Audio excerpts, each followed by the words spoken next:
Welcome to Global Education webinar powered by Global Finance Board. So the session is going to be about financial ratios analysis and financial reporting. It's me, Martin Grange, MCVP Finance from France and Knowledge Manager. Hey guys, my name is Yatish. I'm from AIESEC in the United States. I'm currently the MCVP Finance for AIESEC US, and Martin and I were both VP Finances together, so we had a fun time putting this together, so hopefully you enjoy it. Thank you. Now let's see what is the content going to be about. First we are going to tell you about some ratios, then Yatish is going to share us the importance of reporting and how it shaped his experience, and by the end the goal is for you to know exactly how to use those ratios in order to leave this session exactly with the tools to put in place. I also want to mention that the goal of the Global Education webinar in general is for you also to implement the financial standards locally. So here the goal is about one of the standards, of course, the reporting one, and if you have any more questions about financial standards in general, do not hesitate to let us know. So first one is sustainability level 1. So this is important because we talk a lot about sustainability, but how can we calculate that? So in here we can see that it's direct revenues minus direct costs that needs to be above 0, of course. Why is that? It's because direct revenues, so exactly how much money comes, minus the money that we are actually spending for making those revenues. Of course, if it's negative, if it's less than 0, we are losing money. So this is a very practical and simple way to see how we are doing for sustainability. Then month of reserves. Here the idea is to have just enough cash on bank in order to be able to sustain ourselves for 6 months, in order to see if we can, if something happens, if we can continue operations without having to jeopardize or having to put in risk our entity or our LC. So for this, the way we can see it is assets to be liquid in emergencies. So it means cash or anything that we can sell that can bring some revenue in case in case of an emergency, divided by average cost of the previous 12 months. This can give us a number, and that's the month of reserves that we have. Gross profit ratio. So for this one we have the gross margin, that is profit over sales. So this gives us a number that we can then use it for the gross profit ratio. That is revenues minus direct costs and their revenues in total. So for this ratio, the main idea is to see how much are we spending, how much are we giving in order to make revenues. Are we giving too much to make revenue and not having enough revenues from that? The main idea. Current ratio. So this one actually is quite understandable from the beer analogy. The idea here is to know, the idea here is have total current assets divided by total current liabilities. The idea is that if we have from 0 to 1, is that we are not going to be able to pay creditors on time. That means that we don't have enough assets in order to pay directly because it's taking time to pay. If it's from 1 to 2, it's successful companies. So that means that we don't have too much assets, and that we are currently investing enough in order to also grow faster. But if it's from 1 to 3, that means that we are not being efficient, that we are holding back too much the assets. This is kind of the idea that we should take out from this current ratio. And of course, one important one is the ROI, gain from investment minus cost of the investment. divided by the cost of investment. This gives us an overview of how much are we making from each event, each decision that we take. This is something that we can take in order to also in the decision making. And something also that I would like to share with you is the cost per unit. So of course it's just cost divided by unit, and it gives us like just how much each unit, each product can actually cost. One of the ideas. The debt ratio. So from liabilities, we have short-term and long-term liabilities divided by current assets. If this needs to be under 1, of course, because we cannot have more debts. The idea is that we cannot have more liabilities or more things that we need to pay back someday. They cannot be bigger than the current assets that we have. Otherwise, it means that we are in debt, and the bigger it is, the best it is. Of course, sorry. The smaller it is, the best it is. And with this, it's mostly all of the important ratios that we wanted to share with you today. And the goal is also for how can we use this for reporting. And for that, I'll leave the word to Yetish, that is going to share a bit. Yeah. Thank you. Thank you, Martin.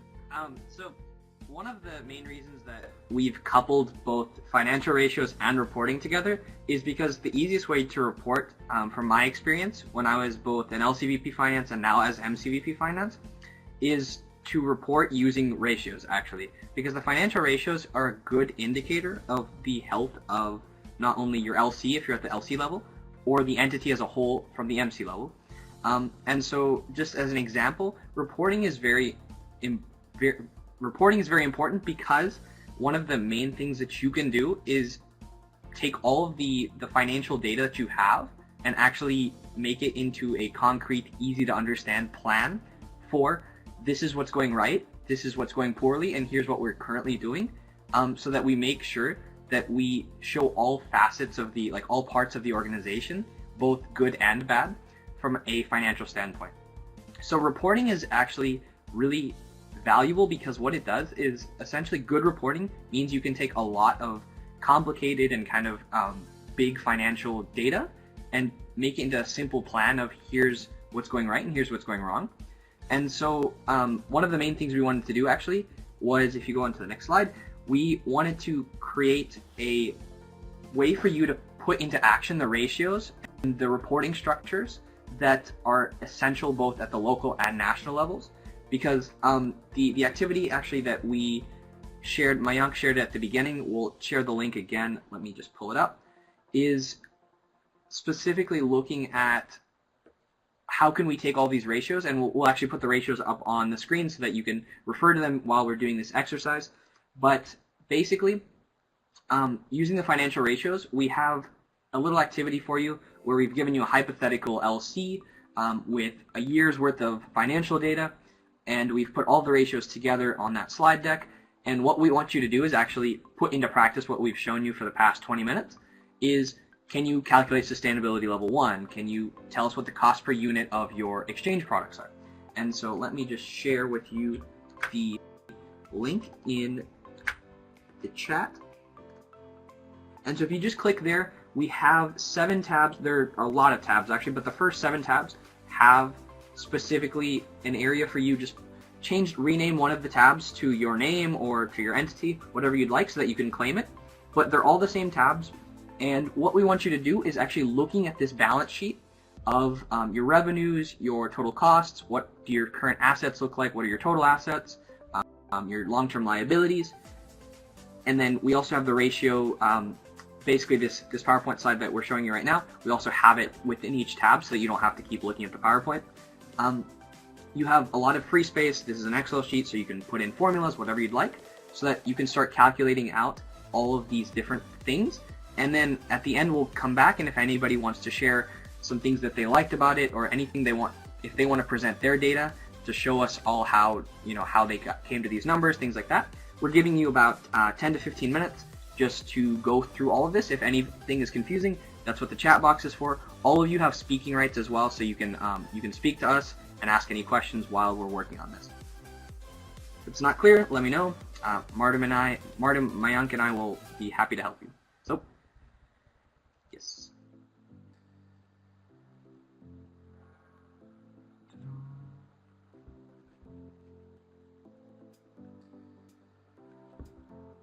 Yeah, I see a lot of you are in there right now, so you're able to, just any tab 1 through 7, they're all the same. You can go in there and start making your calculations. It shouldn't take you too long, but yes. Okay, I see 2 people are typing.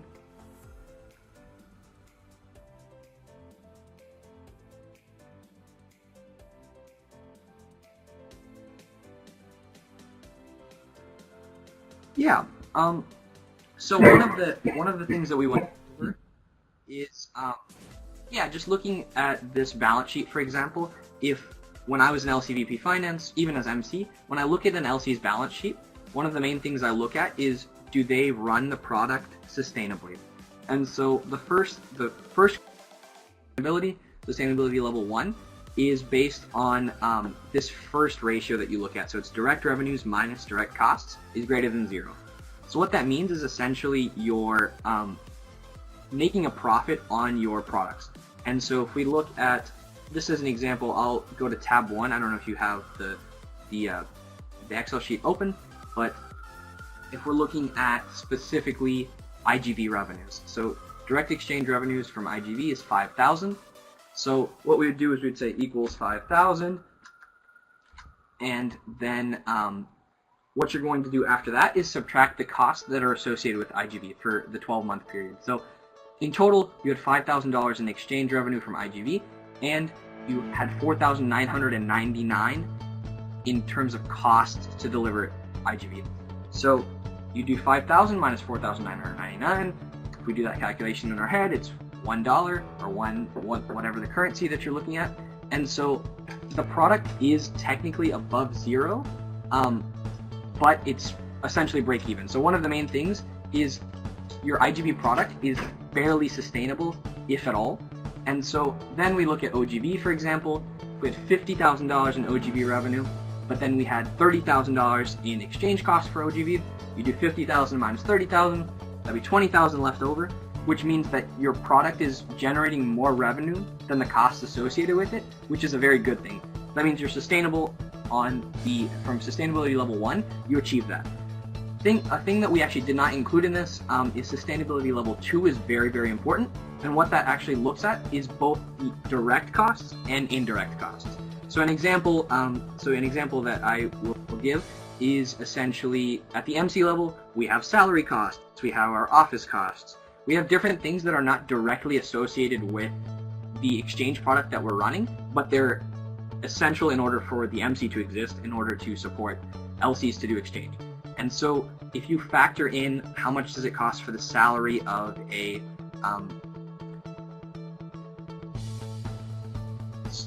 can you guys hear me still? I think it cut out for a second. Okay, yep. So how much does it cost for the salary of the MCVP OGV? And so you would have to factor that into your costs and subtract your direct revenues from OGV with the cost of OGV itself plus the cost of the actual MC member's salary.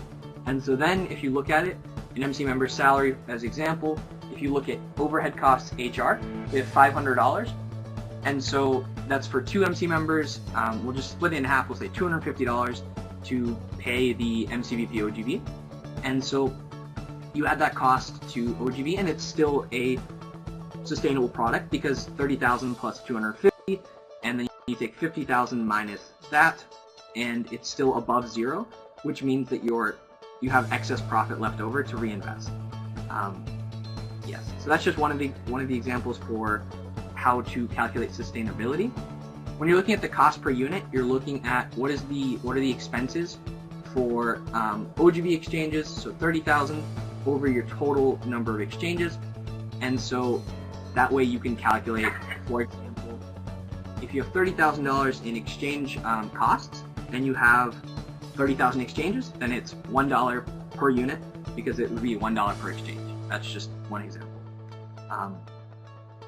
And then we're looking, if you look at gross profit ratio, that's similar to what you see for gross. So the gross margin and the gross profit ratio are the same thing. It's just the gross margin is putting it in simpler terms, so your profit over your sales. And so when we look at the picture of the slide, it's gross profit ratio equals revenue minus direct costs over your revenues. So it's the ratio or the percentage basically of your total profit over the sales that you make. So just as an example, if you look at the direct exchange costs for IGB, so it'd be 5,000, and you subtract your direct costs, so that would be 4,999, and you do that over your total revenue. So 1 over 5,000 is, let's just as an example, 0.0002. So your IGB product has a really low profit ratio. And so what that means is you either have to visit whether the price is proper, or if you need to adjust it upwards in order to actually have a product that you can gain profits from and reinvest. ROI is very similar to that. So if you look at the tabs, we have ROI for OGB, ROI for IGB, so then you can calculate it out for specifically each product. Months of financial reserves. If you look at what we have here, we have 12 months of financial expense data. So you would calculate the total cost would be $54,499. And what your current assets, this is an important thing to look at. Your current assets includes your bank account. So we have $15,000 in your bank. And what that means is you're taking your current assets of $15,000 divided by your total costs for the last year over a 12-month period. And so this will tell you basically if you take $54,499 over 12, the average cost would be $4,000. So this, I'm just going to label it. So the average cost per month for your entity would be $4,541.58. And so then when we're looking at your months of financial reserves, I'll just go ahead and fill it out in here. You're looking at 15,000 is how much you have in your total current assets. So equals 15,000 over this number of average cost per month. So you actually have 3.3 months of financial reserves. And so what this means is if nothing in terms of revenue is going right, you actually have an average of 3.3 months where you can sustain yourself with the current assets that you have. And so this is really important to look at sort of what's your burn rate, so like how much money are you actually spending on a monthly basis, what do you need to look out for, and so this is a very strong health indicator of if your months of reserves are less than 6 months or over 6 months. So that's an indicator of basically of you have too few financial reserves, or you're not reinvesting, and so you have too much reserves.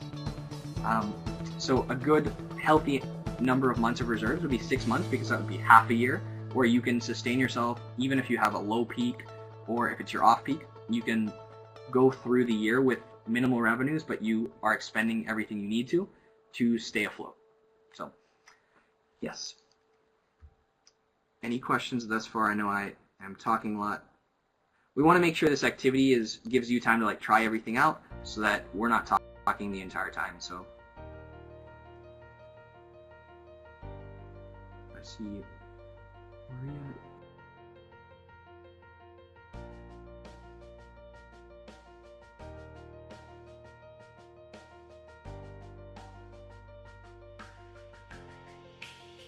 That basically, actually, just from personally, I use these ratios as the way that I can look at what does our sustainability look like, what does the cost per unit look like, and I can report that to these are things that you should use in a financial report. They're not the only things that you should have in your monthly or quarterly financial report.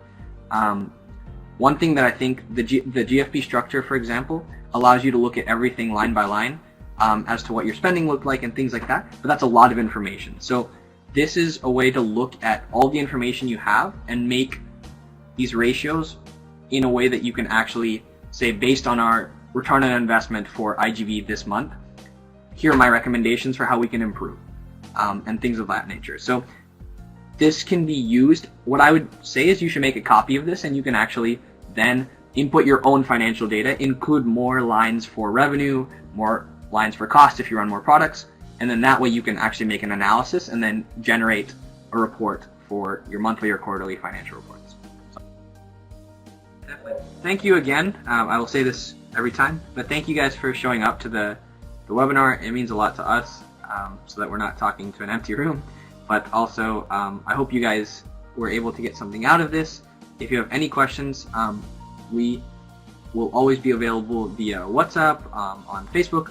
Like Mayank was saying, we have a group, so join the community so that we can talk about whatever questions you have whenever you have them.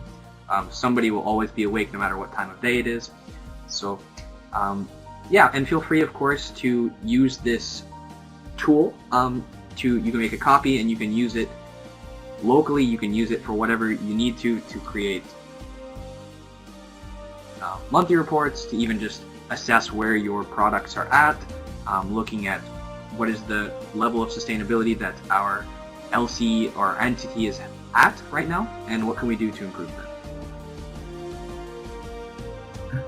Yeah, and make sure, like, one thing that I would add for myself is, like, I hope, as Yetish was saying, thank you for joining. Of course, it's cool not to talk for ourselves, but also I hope this was useful. Let us know, like, we are sharing also a feedback form. Let us know if there was anything that we could improve from our end also.